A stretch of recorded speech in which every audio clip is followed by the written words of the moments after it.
Most people who get a $50,000 bonus make the same 3 mistakes in the same week, and they wonder why it's gone in 6 months. The order you deploy this money matters more than the amount. Here is the exact sequence. Stop.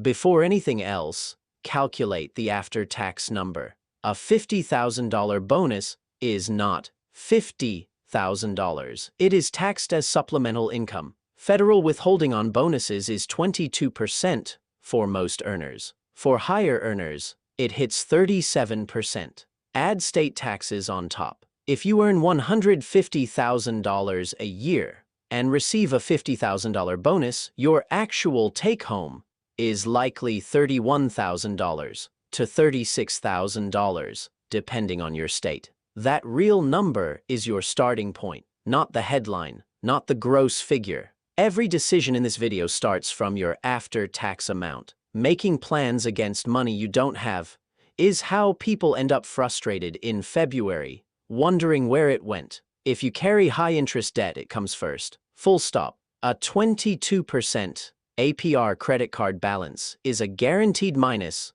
22% return on every dollar you hold instead of paying it off. No investment reliably beats 22%.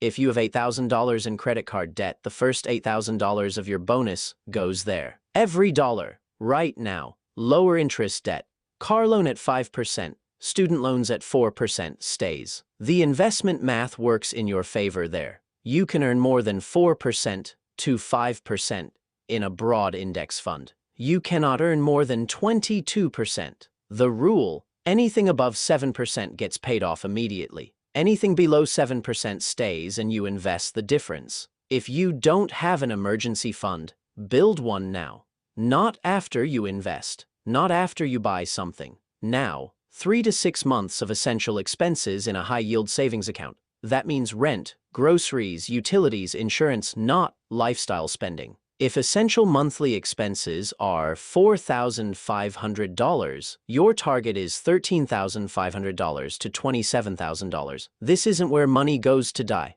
High-yield savings in 2026 pays around 4% to 5%. Your emergency fund earns while it waits. Without a funded emergency account, every investment you make is built on a fragile foundation. One job loss and you liquidate everything at the worst possible moment. Build the floor first. If you're not capturing your full employer 401k match, this comes next. Not because it's glamorous, because it is a guaranteed 50% to 100% return on every dollar. Most employers match 50 cents for every dollar you contribute, up to 6% of your salary. That is a 50% return.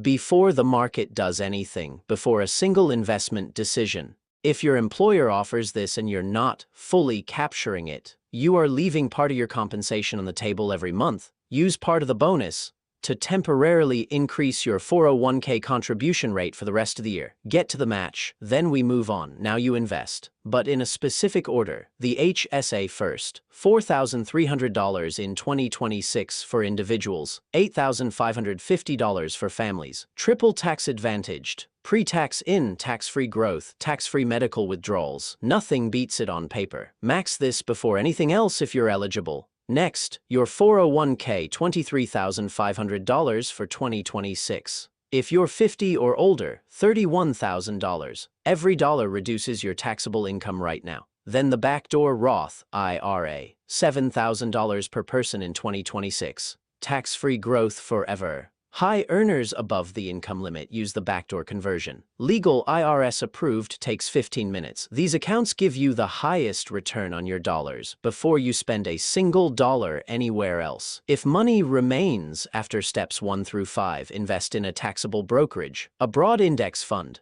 low cost, long hold, compounding does the rest. Or allocate toward a specific goal, down payment on a house, high-yield savings, or short-term CD, not the stock market. Timeline under 5 years means you protect the principal. Starting a business, keep it liquid. Paying off your mortgage early. Math usually says no. Index funds historically beat 6% to 7% mortgage rates over long periods. And give yourself a small intentional reward, no more than 5% of the after-tax bonus. One non-negotiable financial move first, then the treat. That sequence is what makes people stick to it. Here is the mistake that wipes out most bonuses: waiting. People receive $50,000 and put it in checking while they figure out what to do. 3 months pass. It gets absorbed into lifestyle spending. Dinner, clothes, a trip, minor renovations. Nothing wrong with any of those individually. But the bonus is gone, and nothing changed structurally. The money needs to move within 72 hours of landing. Not all of it,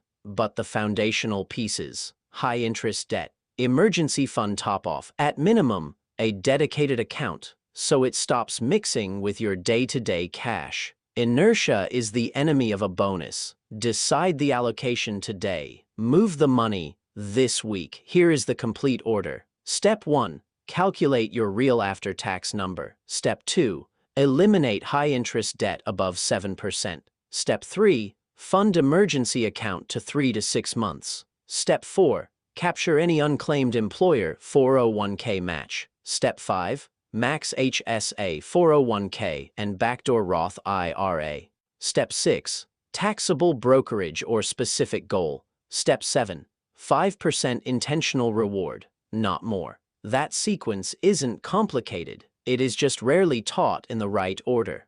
Most people get a $50,000 bonus once or twice in a career. This is the one decision that determines whether it permanently changes your financial position or quietly disappears. Drop a comment. Which step here surprised you most? Subscribe. Every week, one financial move that changes the actual number.